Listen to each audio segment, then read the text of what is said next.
Hello दोस्तों, स्वागत है मेरे चैनल पर। मैं हूं मनीष कुमार दवे और आज ये सेकंड वीडियो है। हम सीरीज कर रहे हैं रिट मेंस के लिए R S M S S B. जो R S M S S B REET परीक्षा का एग्जाम करवाएगी मेंस का। तो हम R S M S S B के ओल्ड पेपर जितने भी हैं लगभग 90 के आसपास होंगे, क्योंकि 2-3 एग्जाम अभी फिलहाल हो रहे हैं। तो ये सेकंड पेपर है वुमेन सुपरवाइजर, जो 2015 में हुआ था। तो इसके बारे में हम पूरा देखेंगे कि ये क्या कह रहा है, क्योंकि R S M S S B हूबहू प्रश्न पूछ लेता है। और इसके सिलेबस के बारे में भी पता चलेगा, क्योंकि ये सिलेबस लगभग सभी एग्जाम में सेम रखता है, राजस्थान जीके से संबंधित। तो चलिए शुरू करते हैं।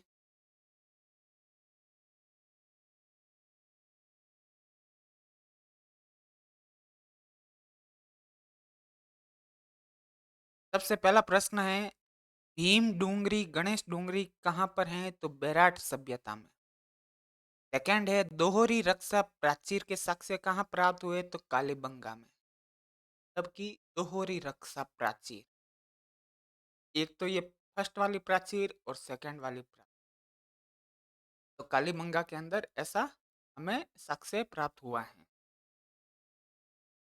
प्रतिहार वंश का अंतिम शासक कौन है? तो यशपाल है। प्रतिहार वंश का अंतिम शासक, देखो बहुत ही मोस्ट प्रश्न है, क्योंकि यशपाल नाम याद रखना में थोड़ा कठिन है। इसका कोई ज्यादा इतिहास नहीं मिलता है यशपाल का, और ये अंतिम शासक हैं। बाकी नागभट्ट प्रथम वगैरह का तो इतिहास बहुत है, यशपाल का कोई इतिहास नहीं इतना।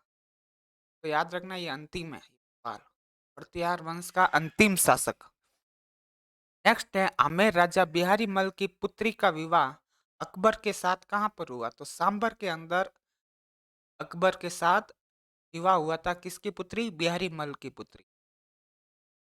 राजस्थान में चुंगी तीर्थ कहाँ लिया जाता था? चुंगी तीर्थ कर जैसलमेर के अंदर। चंपानेर की संधि किसके बीच हुई थी? तो मालवा व गुजरात के बीच चंपानेर की संधि हुई थी।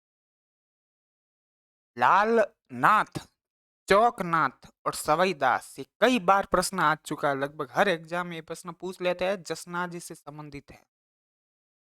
राजस्थानी चित्रकला विशुद्ध रूप से भारतीय है, ये किसने कहा था? मनोहर स्वामी ने कहा था। राजस्थानी चित्रकला विशुद्ध विशुद्ध रूप से भारतीय है, ये कहा था मनोहर स्वामी ने। मारवाड़ परगनारी विगत मुनोत नैन्सी ने लिखी थी, ये उनका ख्यात था। बुड्ढी तीज भाद्रपद कृष्ण तृतीया को, ये इसको बड़ी तीज भी कहते हैं, और बूंदी में इसका खास महोत्सव मनाया जाता है। दो तीज होती है, एक तो छोटी तीज होती है जो श्रावण शुक्ल तृतीया को आती है, और बूढ़ी तीज है जो भाद्रपद कृष्ण तृतीया को आती है। राजस्थान प्राच्य विद्या प्रतिष्ठान जोधपुर में है। टोडगढ़ को राजस्थान में कब मिलाया गया? टोडगढ़ को 1956 में मिलाया गया, एकीकरण के समय। तेरह पंथ के प्रवर्तक कौन है? तो भिखंड जी। तेरह पंथ के कौन है? भिखंड जी। अनमोल व बाल विवाह निषेध अधिनियम सबसे पहले अलवर में लागू हुआ था, 10 तारीख को हुआ था, और 10 दिसंबर 1903 में। दयानंद सरस्वती 1883 में परोपकारिणी सभा की स्थापना की थी, कहाँ पर की थी? उदयपुर में। बहुत इंपॉर्टेंट है, 1883 में की थी, सन भी आ सकता है इसका, और परोपकारिणी सभा थी और उदयपुर में। मत्स्य संघ का विलय, मत्स्य संघ का विलय 1949 में हो गया था। मत्स्य संघ का विलय, शायद ये चौथा चरण होना चाहिए। सबसे पहला देख लेते हैं, 18 मार्च को हुआ था, 18 मार्च 1948। फिर 15 मई 1900, 18 मार्च के बाद, सॉरी, 25 मार्च 1948 को सेकंड चरण।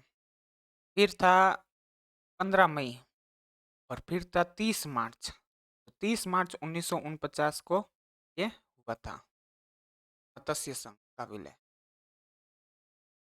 भारत देवराज जहाजपुर में। भारत देवरा कहाँ है? जहाजपुर। जहाजपुर कहाँ पर है? तो जहाजपुर मेरे अकॉर्डिंग टोंक के अंदर होना चाहिए, टोंक या भीलवाड़ा, ठीक है ना। जहाजपुर, जो देवली के पास आया हुआ है, तो देवली टोंक में है, तो टोंक में ही होना चाहिए। सुमेल का युद्ध जनवरी 1544 में हुआ था। इजलास खास की स्थापना महाराजा सज्जन सिंह। किस प्रजामंडल आंदोलन के तहत कृष्ण दिवस, तो मारवाड़ प्रजामंडल ने कृष्ण दिवस मनाया था। पटेलिया, बिछिया एवं लालर, बहुत बार प्रश्न आ चुका है और आदिवासियों के है, ये अभी रिट में भी आया था शायद। पटेलिया, बिछिया और लालर रिट में भी आया था, आदिवासियों से संबंधित है। गिदड़ नृत्य का संबंध किससे है, तो शेखावाटी से। तत्वाद्य है रावण हत्ता, सूरमंडल, कामायच। ये क्या है, तत्वाद्य, तत् मतलब तार का, तो रावण हत्ता है, सूरमंडल है। देखो दिखने में तो ये वो वैसा लग रहा है सुरवाद्य, लेकिन सूरमंडल है जो तत्वाद्य है, कमायचा भी तत्वाद्य है। मीनाकारी की कला सर्वप्रथम मान सिंह प्रथम ने लाई थी। मीनाकारी की प्रथा ये जयपुर में थी, मीनाकारी की कला, और मान सिंह प्रथम ने लाई थी। जैतमलोत राठौड़ का अन्य नाम क्या है, तो आलमजी लोक देवता। जैतमलोत बहुत इंपॉर्टेंट है, मोस्ट। केवाय माता मंदिर चच ने बनाया था। केवाय माता मंदिर का निर्माण चच ने, इसको केला देवी का मंदिर मत समझना, केवाय माता अलग है, चच ने किया था। 1818 ईस्वी में कंपनी की ओर से राजपूत राज्यों से संधि करने वाला अधिकारी कौन था, तो चार्ल्स मेटकॉप है, ने राजस्थान में सभी जगह संधियां की थी। राजपूतों को हुणों की संतान किसने बताया, तो हुणों की संतान वीए स्मिथ ने बताया था। अशोक परमार को ऊपरमाल की जागीर किससे प्राप्त हुई थी, राणा सांगा से प्राप्त हुई थी, खानवा के युद्ध में सहयोग दिया था। दादू पंत का अधिकांश साहित्य ढूंढाड़ी बोली में है। राजस्थान को प्रमुख भौतिक विभागों में विभक्त किया है 4 भागों में। पश्चिमी मरुस्थल का क्षेत्रफल, ये देखो बहुत अजीब प्रश्न है, कितना है, 1,75,000 वर्ग किमी थार के मरुस्थल का क्षेत्रफल। अरावली प्रदेश का भाग है, कौन सा है, तो आबू खंड है, अलवर खंड है और जयपुर खंड है। पूर्वी बेसिन मैदान का भाग नहीं है, क्या नहीं है पूर्वी बेसिन का, तो चंबल, लूनी, छप्पन और बनास। तो पूर्वी बेसिन मैदानी का लूनी नहीं है, लूनी पश्चिम में आ जाती है। ये कहाँ पर आ जाती है, पश्चिम में, लूनी आ जाती है पश्चिम में, लूनी नहीं है, बाकी छप्पन है, बनास है, चंबल है। लूनी की सहायक नदी कौन सी है, तो जोजड़ी है, सुकड़ी है और गुइया है। जोजड़ी, सुकड़ी और गुइया ये लूनी की सहायक नदियां हैं। जालोर ग्रेनाइट से निर्मित पहाड़ियां गुमंदाकार है। जालोर ग्रेनाइट में जो गुलाबी ग्रेनाइट होता है वो गुमंदाकार पहाड़ियों से निकलता है। अंतर पर्वतीय मैदान है ब्यावर, अजमेर और पिसांगन।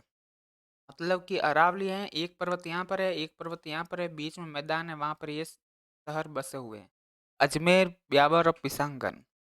सेंदड़ा स्टेशन के पास चट्टानों की किस आकृति के सर्पाकार, तो ऐसा कोई प्रश्न आ गया तो शायद ही कोई कर पाएगा, क्योंकि ये हर जगह अलग अलग होती है और इसके कोई खास इम्पोर्टेंट बुक्स में नहीं मिलता है कि कौन सी जगह कहाँ पर कैसी चट्टान है। कुंभलगढ़ व गोगुंदा के बीच भोराट का पठार है। कुंभलगढ़ और गोगुंदा के बीच भोराट का पठार। संतों का शिखर गुरु शिखर है। चूल या जलप्रपात चंबल नदी बनाती है। छप्पन का मैदान प्रतापगढ़ व बांसवाड़ा के मध्य है। दक्षिण पूर्वी पठार के 2 भाग है, उपरमाल व भोराट का पठार। उपरमाल का पठार किससे मिलता है, तो विंध्यन का पठार से मिलता है। राजस्थान की प्री कैम्बियन चट्टानों का आधारभूत वर्णन किसने किया है, एम हेरोन भूगोल वेता था। अरावली अवशिष्ट प्रकार की, मतलब कि अरावली इतनी प्राचीन है कि अब ये क्षीण होने लग गई है, नष्ट होने लग गई है। तो अपन को ऐसे लगेगा नहीं कि अरावली कहाँ नष्ट हो रही, बाकी ये भूगोल की परिभाषा में नष्ट के कगार पर है, इतनी प्राचीन है। हिमालय एकदम नवीन है, अभी तो और बढ़ेगा, हिमालय और बनेगा।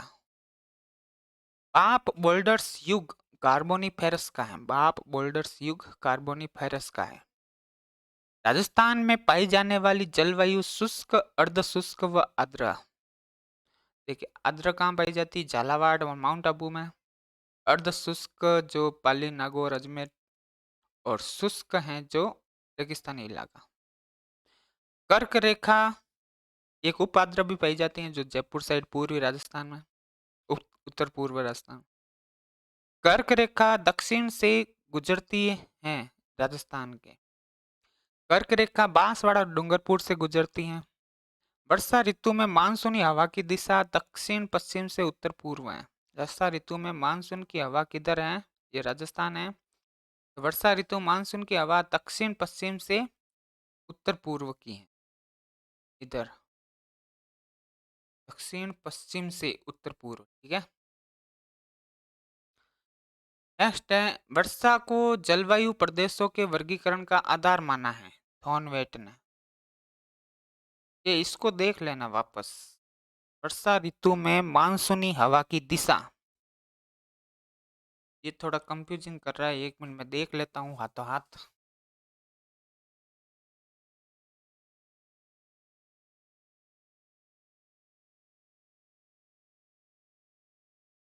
यही उत्तर दे रखा है दक्षिण पश्चिम से उत्तर पूर्व की ओर। वर्षा को जलवायु प्रदेशों के वर्गीकरण का आधार माना है थॉर्नवेट ने। वर्षा को जलवायु प्रदेशों के वर्गीकरण का आधार माना है थॉर्नवेट ने। PWHW से अभिप्राय क्या है? शुष्क उष्ण कटिबंधीय मरुस्थल। EAD जलवायु बाड़मेर और जैसलमेर में। PWHW का क्या है? जैसे कि ये थार का रेगिस्तान है, ये शुष्क है, तो ये शुष्क उष्ण कटिबंधीय मरुस्थल है BWHW।